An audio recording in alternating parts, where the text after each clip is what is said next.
राग के संबंध में बताने जा रहा हूँ। संगीत के क्षेत्र में राग का अपना एक महत्वपूर्ण स्थान है। राग भाव और संगीत कला को प्रदर्शित करने का एक ऐसा माध्यम है जिसमें स्वर, लय, भाव, भाषा, कल्पना, वैचित्र और कलाकार की कुशलता का सुचारू रूप से सामंजस्य स्थापित होता है। राग मूलतः संस्कृत भाषा का शब्द है जो कि रंज धातु में घ प्रत्यय लगाने से बना है, जिसका अर्थ होता है रंजन करने वाला या रंजक।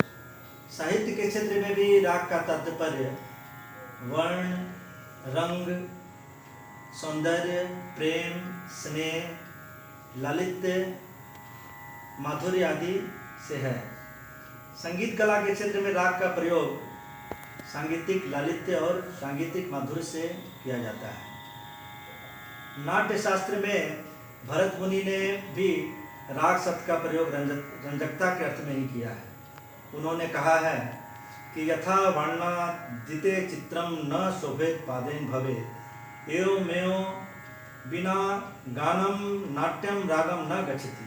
अर्थात जिस प्रकार बिना रंगों के चित्र शोभायमान नहीं होता, ठीक उसी प्रकार बिना गान के नाट्य शोभायमान नहीं होता।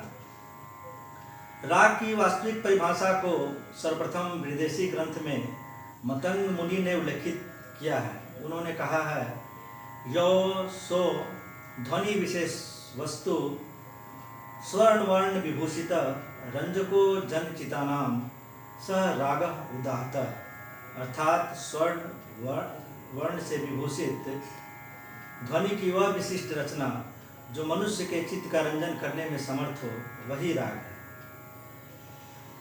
राग के मूलतः 10 लक्षण बताए गए हैं: ग्रह, अंश, न्यास, अपन्यास, अल्पत्व, बहुत्व, औडव, षाडव, मंद्र और तार। समस्त रागों को मुख्यतः 10 थाटों के अंतर्गत समाहित किया गया है। 10 थाट में ही अभी तक जितने राग निर्मित हुए हैं सभी को 10 थाटों में ही समाहित किया गया है। वे 10 थाट हैं: काफी, बिलावल, कल्याण, खमाज, तोड़ी, मारवा, पूर्वी और भैरव, भैरवी। इन्हीं 10 थाटों से रागों की उत्पत्ति हुई है। इन 10 थाटों को आश्रय राग या जनक राग भी कहा जाता है, और अन्य रागों को जो इनसे उत्पत्ति हुई हैं उन्हें जन्य राग कहा जाता है। किसी भी राग को प्रदर्शित करने के लिए उसके मुख्य निम्नलिखित गुण, निम्नलिखित अंग माने गए हैं, जैसे कि राग का पकड़, राग के लक्षण, आरोह, अवरोह, राग किस थाट से उत्पन्न हुआ है, राग की जाति क्या है, राग का गायन समय क्या है, राग के वादी संवादी स्वर क्या है। किसी भी राग में कोई स्वर महत्वपूर्ण स्वर होते हैं जिन्हें कि हम वादी स्वर कहते हैं, और उसके बाद जो महत्वपूर्ण स्वर होते हैं, सेकंड जो महत्वपूर्ण स्वर होते हैं उन्हें हम संवादी स्वर कहते हैं, और उसके बाद जो अन्य स्वर प्रयुक्त होते हैं उन्हें हम अनुवादी स्वर कहते हैं। किसी भी राग में कभी कभी ऐसे भी स्वर का प्रयोग किया जाता है जो वर्ज्य होते हैं, लेकिन राग की सुंदरता को बढ़ाने के लिए उनका प्रयोग कभी कभी किया जाता है, उन्हें हम विवादी स्वर भी कहते हैं। रागों को उनके प्रकृति के आधार पर विभाजित किया गया है।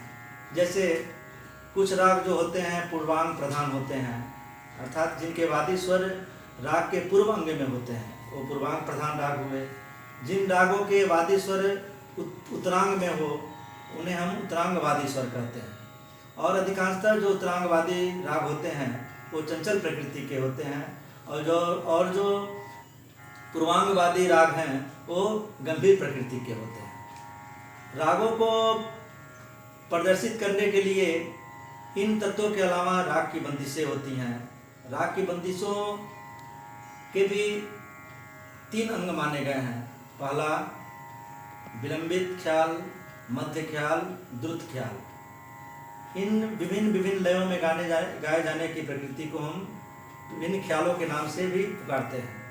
इन ख्यालों को गाने के पश्चात आलापचारी होती है, फिर आलापचारी के बाद अंत में तान की गायकी होती है।